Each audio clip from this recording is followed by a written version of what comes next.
Welcome to our channel real reactions. तो आज मैं फिर से आ गई हूँ आपके सामने कुछ नए रिएक्शन वीडियो के साथ। तो मैं आज देखने वाले हैं कि ये सन ऑफ सत्यमूर्ति का मूवी है। सन ऑफ सत्यमूर्ति मूवी का इंट्रोडक्शन सीन है, इंट्रो का सीन है ये। एंड इसमें नाम सबको पता है, अल्लू अर्जुन स्टार अल्लू अर्जुन जी है एंड समंता नित्या मेनन भी है। एंड इसमें ना उपेंद्र भी है, उपेंद्र जी का तो कुछ फादर का रोल कुछ है, कुछ विलन और फादर का रोल है। एंड इंट्रोडक्शन सीन का और कुछ ये सीन का कुछ रिएक्शंस आया है, तो फुल होल मूवी का प्लीज नीचे कमेंट सेक्शन में जरूर बताना। एंड कुछ और अल्लू अर्जुन जी का कुछ फेमस मूवी भी आप हमको रिकमेंड कर।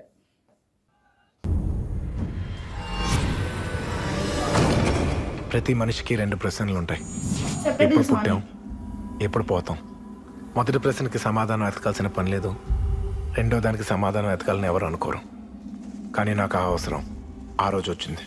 చావుకి బ్రతుక్కి మధ్య రన్నింగ్ రేస్లో ఇది నా కౌంట్ డౌన్. 1 నుంచి 10 దాకా నేను ఒక్కడే.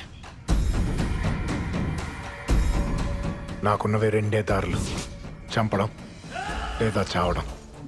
నేను సమాధానం చెప్పాల్సిన వ్యక్తులు 3.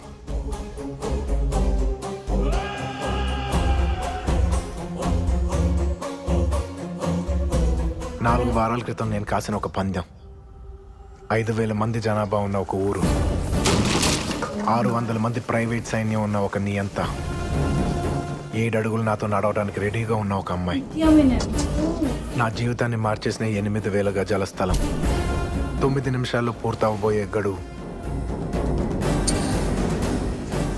10 మీటర్ల దూరంలో ఉన్న చావు.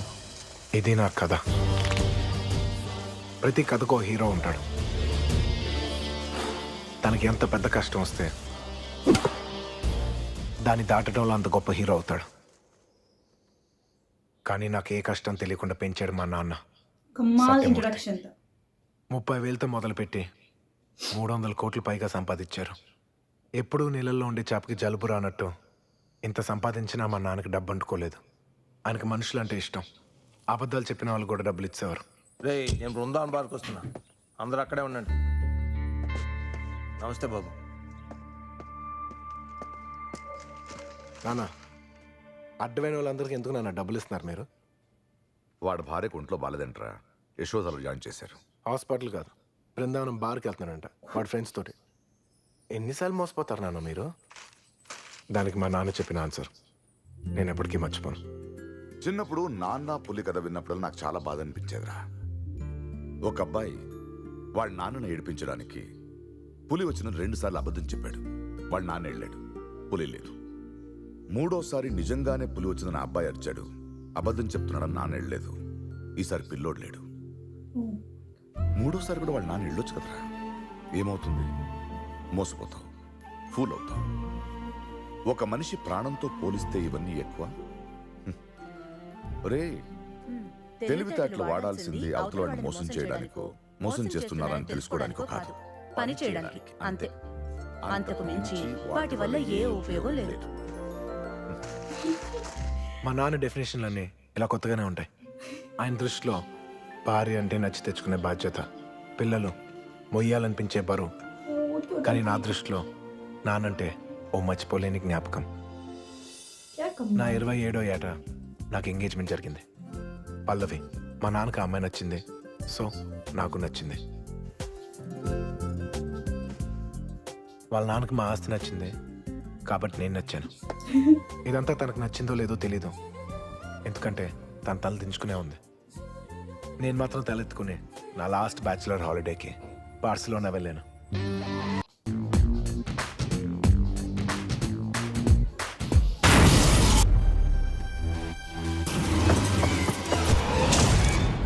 ఏ కష్టం తెలియని నన్ను మా నాన్న చావు పబ్బు నుంచి ప్రపంచంలోకి విసిరేసింది.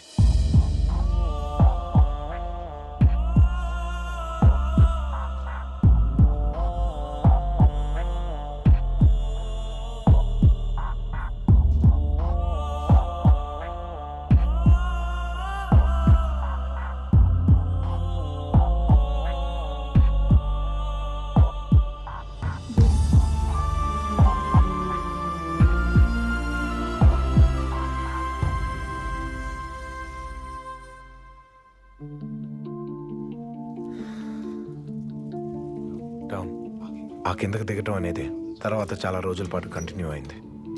ముందు లిఫ్ట్ దిగాను, తర్వాత ఎయిర్పోర్ట్ ముందు కారు దిగాను, ఇండియాలో ప్లేన్ దిగాను. మా నాన్న బాడీ అంబులెన్స్లోంచి దిగింది. మా కంపెనీ షేర్ల కింద దిగాయి. నాన్న అస్థికలతో పాటు అన్నయ్య ధైర్యం కూడా నీళ్ళల్లో వదిలేశాడు. షాక్లోకి వెళ్ళిపోయాడు. రిలేటివ్స్ పిచ్చెక్కిందన్నారు. నాన్న పోయిన నెలల తర్వాత ఇంటి నిండా జనం. అక్కడున్న అందరిలోనూ మా నాన్న పోయారనే బాధ కన్నా ఆయన చేసినప్పు మేము తీరుస్తాం లేదనే భయం ఎక్కువ కనపడుతుంది. మా వదిన వాళ్ళ ఫాదర్ నన్ను ఆఫీస్ రూమ్లోకి వెళ్ళమన్నారు. నాన్న ఉన్నప్పుడు నేను చాలాసార్లు ఆ గదిలోకి వెళ్ళాను. కానీ ఈసారి ఆ తలుపు వెనకాల నా లైఫ్ని మార్చేసే మలుపు ఉందని నాకు తెలీదు.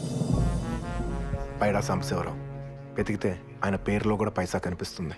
ఆయన జేబుల నిండా కూడా ఉందని నాన్న చెప్తుండేవారు. ఆయన నాన్నకి ఫ్రెండు కాదు, పార్ట్నరు కాదు, పరిచయస్తుడు. వైజాగ్లో ఆయన ఫాదర్ పొద్దున చనిపోతే ఈవినింగ్ ఫ్లైట్ టికెట్ రేట్ తక్కువగా ఉందని సాయంత్రం దాకా వెయిట్ చేసి వెళ్ళాడు. అందరూ 6ంటికి వాకింగ్ చేస్తే ఈయన 5 గంటలకే జాగింగ్ చేస్తాడు. ఆరోగ్యం కోసం కాదు, అప్పులు అడిగే వాళ్ళు తగలరని. 15 సంవత్సరాల క్రితం వాళ్ళ ఆవిడ అతనితో చెప్పకుండా 10 కాసులు బంగారం కొంది. తర్వాత బంగారం 500 తగ్గింది. నష్టం వచ్చిందని కోపం వచ్చి భార్యతో మాట్లాడటం మానేశాడు. ఆ తర్వాత బంగారం రేటు పెరిగింది. దాంతోపాటు వాళ్ళ మధ్య దూరం కూడా పెరుగుతూ వచ్చింది. వాళ్ళ కమ్యూనికేషన్ గ్యాప్ ఆ గోడలాగే గట్టిగా పగలకుండా మిగిలిపోయింది. वॉइस आइज कम्युनिकेट कर रहे हैं. అలాంటి మనిషి మా నాన్న పోతే మా కోసం రావటం ఆశ్చర్యం అనిపించింది. ఇంకొక 5 ఏళ్ళు ఉండుంటే పరిస్థితి బాగుండేదేమో. ఇప్పుడైతే మాత్రం చేసిన అప్పులు దాచిన డబ్బులు రెండూ ఈక్వల్గా ఉన్నాయి. రియల్ ఎస్టేట్లో పెట్టిన డబ్బులకి ఎప్రిసియేషన్ రాలేదు. 60 దాకా ఇరుక్కుపోయింది. ఇళ్ళు, కార్లు, పాలసీలు, డిపాజిట్లు, బంగారం, పెయింటింగ్స్ అన్నీ కలిపి అమ్మినా సరే అప్పు తీర్చడం కష్టం. అలా అని ఇప్పుడు ఇవన్నీ అమ్మేసి రోడ్డు మీద పడిపోవాలంటే అక్కర్లేదు. దానికో పద్ధతి ఉంది. మీకున్న ఆస్తి మొత్తంలోనే ఏమాత్రం విలువ లేని ఈ షేర్స్ ఒక్కటే. మొన్న మార్కెట్ పడిపోయాక ఇవి చిత్తు కాగితాలతో సమానం. కాబట్టి ఇవి మాత్రం నువ్వు మీ అన్నయ్య ఉంచుకుని మిగతా ఆస్తి అంతా మీ అమ్మగారి పేరునో మీ వదిన గారి పేరునో రాసేయండి. ఎవరు అడిగినా సరే ఈ షేర్స్ అమ్ముకోమనండి. ఇంతకు మించి తీర్చలేమని చెప్పండి. గొడవ చేస్తే మా నాన్నగారు చేసిన అప్పులతో మాకేంటి సంబంధం అని చేతులు ఎత్తేయండి. ఇన్సాల్వెన్సీ క్లెయిమ్ చేయండి. ఐపీ పెట్టండి. ఇదేం కొత్త ఏం కాదు. చాలా మంది పెద్దవాళ్ళు చాలాసార్లు చేసిందే. ఓ 2-3 ఏళ్ళు సైలెంట్గా ఉండి ఆ తర్వాత మీ వ్యాపారం ఏదో మీరు చేసుకోండి. అలా చేస్తే మా నాన్నగారు పరువు పోతుంది కదా. ఆయనే పోయాడు కదా. Sir please. నాకు అర్థం కావట్లేదయ్యా, నీ ప్రాబ్లం ఏంటి? సార్, మా నాన్నగారు నమ్మి డబ్బు ఇచ్చిన వాళ్ళందరం మోసపోవడం కరెక్టా? నిన్ను నమ్మి మీ ఫ్యామిలీ మోసపోవడం కరెక్టా? మీరు ఎన్ని చెప్పినా నేను కన్విన్స్ కాలేకపోతున్నాను sir. It's against my values. వాల్యూసా? కంటికి కనపడిన వాల్యూస్ నిలబెట్టడం కోసం కళ్ళ ముందున్న రోడ్డు మీద తీసుకొచ్చేస్తావా? సార్, చేసిన అప్పులు తీర్చడం జస్టిస్ సార్. ఎగ్గొట్టడం ఇంటెలిజెన్స్ సార్. అలా చేస్తే మా నాన్నగారు అందరి దృష్టిలో ఒక క్రిమినల్గా మిగిలిపోతారు. ఆయన్ని ఎవరు గుర్తు పెట్టుకున్నా ఒక గొప్పవాడిగానే గుర్తు పెట్టుకోవాలి సార్. ఇప్పుడు ఈ అప్పులన్నిటికీ జవాబుదారీ నేను అని ఈ పేపర్ల మీద నువ్వు సంతకం పెడితే మాత్రం నిన్నొక మూర్ఖుడిగా నేను గుర్తుపెట్టుకుంటాను.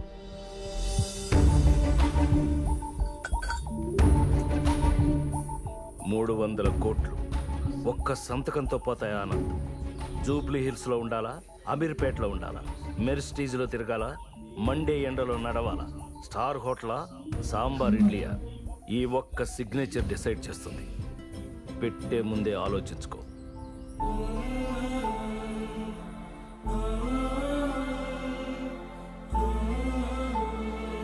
इशारा कर दिया. चलो.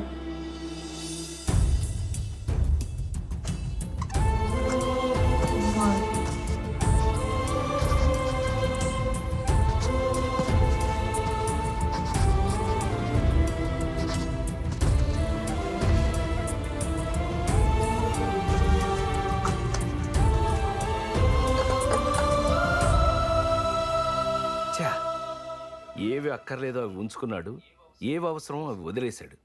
వీడికి విలువైన వస్తువుల్ని విసిరేయడం అలవాటయ్యా. నీ కూతురు విలువైందో కాదో నువ్వే తెలుసుకో.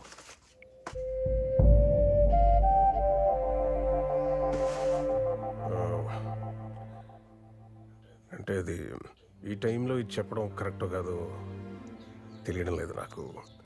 కానీ ఇప్పుడు చెప్పకపోతే మీరు ఇంకా హోప్స్ పెట్టుకుని నెక్స్ట్ మంత్ మ్యారేజ్ ఉందనుకుని मैरिज कैंसिल कर ఎంగేజ్మెంట్ दिया. క్యాన్సిల్ అయిన విషయం మీ అమ్మగారికి చెప్పండి. పల్లవి चलो एंगेजमेंट कैंसिल हो गया.